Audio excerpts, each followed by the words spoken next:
just finished binding like the last 10 copies. There's 240 copies in total, published back in 2022. Yeah, just finished like binding the last 10, which aren't going to be it's not for sale anymore on the website, this book.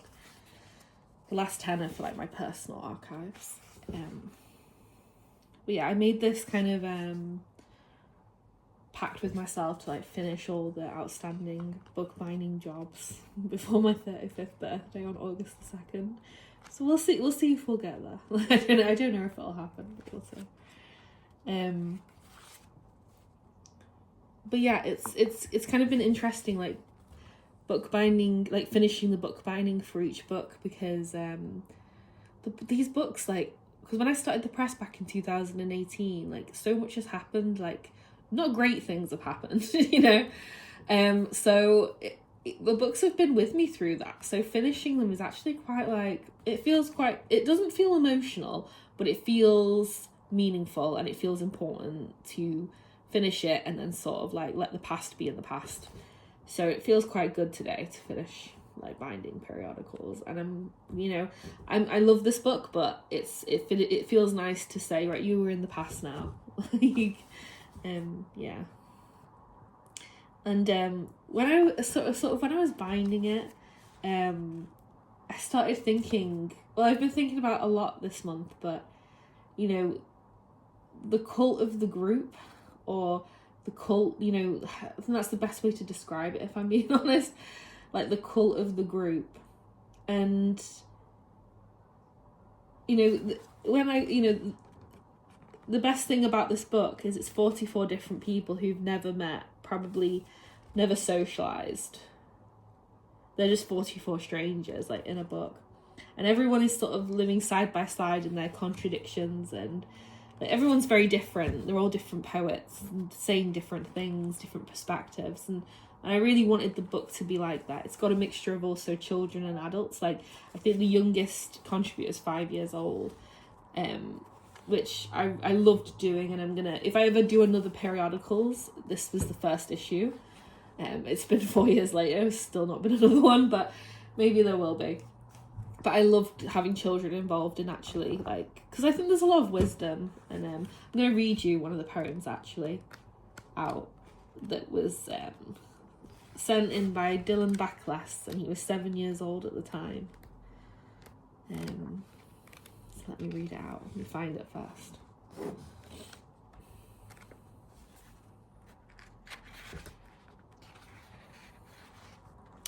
I used to have a cat, but with all the years passing, it turned into something else. And then he wrote another one saying, my heart is bleeding because a woodpecker was pecking at it, and my heart exploded, but I'm still alive somehow. Very cute. And then there was this little girl who was 8 years old called Cora Vespertine, and she wrote something really beautiful, actually. I'll read it. Smell the grand breeze, old storms go away with me, darkest lies blow up after a silent disaster, we read the hill. And it just reminded me of how, I don't know, just kids have a lot of wisdom. Kids have a lot of wisdom. But yeah, really good book. So yeah, it won't be for sale anymore. So I just thought I would, I don't know, I just wanted to kind of make a video to just sort of celebrate its existence. It won't ever be reprinted ever again either. So yeah, I just wanted to do that. But yeah, I kind of been thinking a lot about the group recently, and I do feel like a lot of, well, the press itself, that the Death of Workers, it's founded upon people being rejected or feeling inadequate, and it's based on a lot of like inner conflict and to do with that. Because why I started it was because I just kept getting rejected from being published. So like, the book press is founded upon that feeling. And I think I also think it's been something that I've explored in groups of friends since being very young. And recently, I think I've just been reflecting upon that a little bit. And I guess, I'm trying to think of a way of saying this without, I'm trying to think of a way to best express myself here. I think when I was really young, I used to think that rejection and inadequacy were like really bad things, like because it made me feel very miserable and very depressed from a very young age. I remember I used to get very saddened and very depressed by it. But I think when you experience that on a very young age, being rejected by friends and friendship groups and not feeling ever like you fit in, I do feel like there is a kind of a wisdom and a maturity that developed quite early. And I started really thinking about when I was 16, actually. And I remember my friend saying to me at the time, being angry with me, and she said, "Where's Lucy? Like, you've changed so much."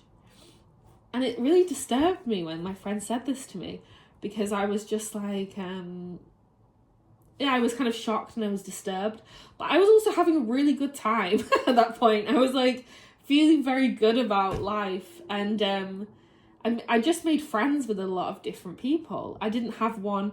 I think the friendship group I'd had in high school, it was the clique, the central clique, you know. And I think they saw me like exploring outside of that and having new friends and having being involved in a broader social kind of environment. And I think it was something that obviously this friend didn't agree with, and I had changed, because you change when you hang out with different people. You see outside the group, don't you? It's like in kind of certain communities where they don't want people, like maybe you have some religious communities where you're stopped from going outside the boundary because they don't want you to take on learn new things, carry the characteristics of what is outside or what is other. And I did feel like that at that time. I felt like she was questioning why I had gone out the boundary of the group, the cult of the group, and found new identity and learnt some new things and learnt a different social etiquette, or just discovered new parts of myself, explored new aspects of who I am. And I was disturbed by this comment that my friend made, and after that I actually felt a bit distant from her. I didn't really want to get caught up in it. And I remember applying for a different college to everyone. I wanted to go on my own somewhere. I felt like very trapped and very like my identity, like it was like she wanted to preserve me. And I kind of felt like an Inuit frozen woman who's been under the ice for 2,000 years. And that kind of feeling when a scientist finds that fully preserved body and they're like, wow, this is amazing. And I didn't want to be that. I wanted to, there is something quite disturbing about seeing that woman preserved after 2,000 years. It's like, it's just not natural at all. It's how people need to grow and they need to deteriorate. Actually, it's part of being a human being. And I felt very dehumanized in that moment. My friend said that but she wanted me to remain the same. She wanted me to like remain part of the group and this cult of the group, that she wanted me to stay. I remember just feeling extreme rejection for that. I was like, I don't want to be part of that. And I went to a different college, and I remember just being a total loner. I would spend most of my time either in the art room, in the media room, editing films. In the art room, ceramics. I used to really love ceramics. Or in the dining hall, reading a book with my headphones on. Or I'd usually just go for a walk. Like on my own. Like I didn't want to make friends at college. I had friends. I had loads of social groups in different colleges. For me, college was definitely a place to just go and learn. And, if I make a friend, and I made a few friends there, which I was, I'm still friends with some of them now, but they weren't like obsessed with seeing me. It wasn't like a cult of the group. It wasn't like a group of friends. It was like just friends, you know, like this book's called Just People. It was just friends. It was just relaxed, and I felt like I could explore myself and explore who I was actually, and it was very exciting to me at that point. And yeah, and I think I remember like going to a party and getting really angry with that set of friends, one of the girls in that set of friends, because she was just, I don't know, it just felt like it's a really interesting one to, it's interesting to have close friends that you really do like and admire and care about and love, and I definitely did, 100%. And but it's a strange thing to go outside of the bounds of that, see other things in the world, and learn that there was some things in the group that weren't reality, or I don't know how to explain this, but weren't real. Like it was sort of the illusion that, like, kind of in the cult of the group, this sort of kind of facade world, this illusionary world gets built based on the characteristics of those people and the needs of those people and the identities and the values and whatever. And when you exist just in that world, that's what you think the world is, you know. But then you leave, you meet so many different people, have so many different experiences that open you up, and suddenly that world is so small when you return to it. And I had that feeling again, like the past few years. I had a lot of experiences after my dad passed away. It just changed everything for me, like in terms of like the way I see everything. And I had I did have a group of friends, you know, and like but it was strange. Like it's strange how you can have it, and then it's strange how you can have experiences that now when you hang out with those people, even though you care about them, it doesn't feel like reality anymore, because you've gone outside the boundaries of the cult and you've seen things from a different perspective and you've experienced just variety, I guess. And yeah, I don't know, I just wanted to share that because I think it's it connects with this book very much so. And I don't know, I just think that I don't want to get too like dark and heavy, but it's an experience I think that is important to explore, and there is a real importance in like escaping the boundary of the group.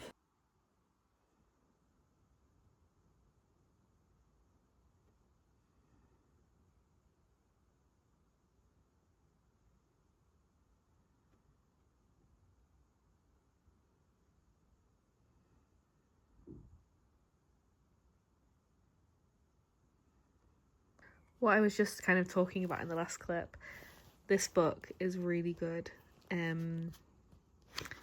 My dad gave me this copy. I think it was when I was having just kind of like, 16-year-old me having a crisis. And he just gave it me, as, this will help you. But yeah, it's about 8 women who went to Vassar College, and set in like early 1930s, and when they leave college, they sort of have to have be adults, I guess, have and independent kind of adults, and they have to go off into the world, and they all do that in different ways. Some get married, some choose career, some choose sexual freedom, some choose different things, and it's a really interesting book. And how and how the group deal with that, how they deal with that shift of people changing and people leaving the group actually, and how they what friendships remain, what friendships fall apart. It's really interesting. My dad gave me this copy, so it's one of my favorite books. I've read it so many times. It's a comfort read. But it's really good, really good.